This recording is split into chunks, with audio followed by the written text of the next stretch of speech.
Okay, not a perfect lap there, but just messed up the last turn, I think, really. But if we go back, kind of guide through that one. So, yeah, here we are, coming down the start, finish straight. What we're looking for here is to try and break, I think, sort of halfway between the 150, so about 75 metres, maybe a little bit more like 70, 65, depending on how warm your tyres are, how brave you're feeling.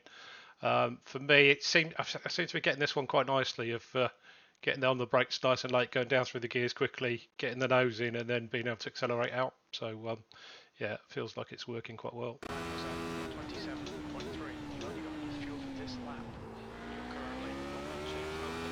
Now the next bit's quite tricky.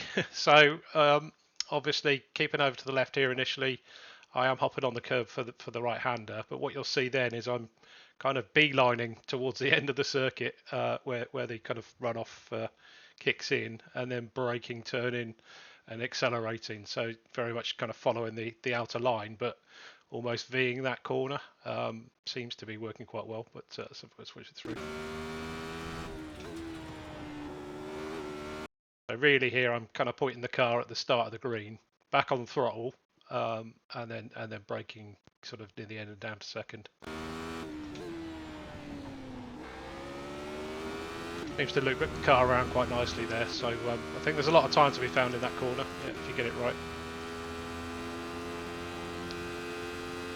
Here then, I think the trick, I was going a bit too heavy on the brakes here before, but you can brake quite lightly, drop down a gear quite early and let the car run around a bit to carry that speed. So. But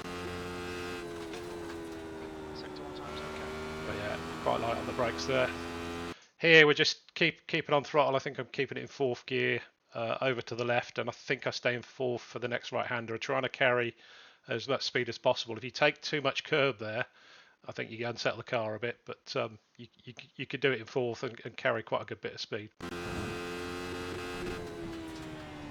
Trailing the brakes, yeah, over to the left side, and then here there's not really a reference here, but some way before the 50 we start to well, applying the brakes now really, so we're probably more like 100, maybe about 80, something like that, bringing the car around. And again, you can carry quite a bit of speed onto this corner, get on the throttle quite early, and my line here is to keep it sort of left side-ish off the back of this corner and then quite tight into the next left-hander.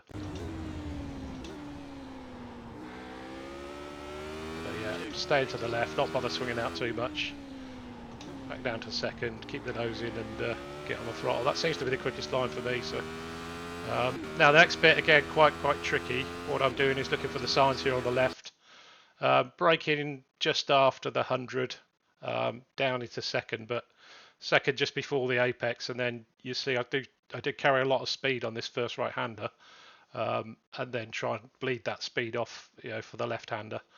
You don't want to go too far to the left and take too much curb on that one. Obviously, get your nose in the grit there, but you also got to be careful running wide. I do run a little bit wide here on exit, and then yeah, just bringing the nose in, getting on throttle, run a bit too wide, but it's not costing me too much time here. And then here, obviously, where the dirt is on the left here, we're just braking a tiny bit, really, dropping down one gear.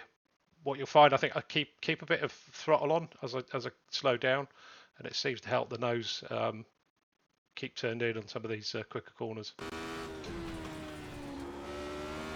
You see there, just a tiny bit of throttle through the corner, not too much brakes, And then obviously the better you get the exit here. It wasn't great. That's probably my worst corner, I think, on this lap. So ran a bit too wide there.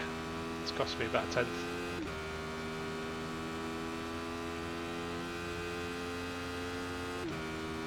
I think we're at 27, yeah, 285. So yeah, pretty good lap, but not perfect. So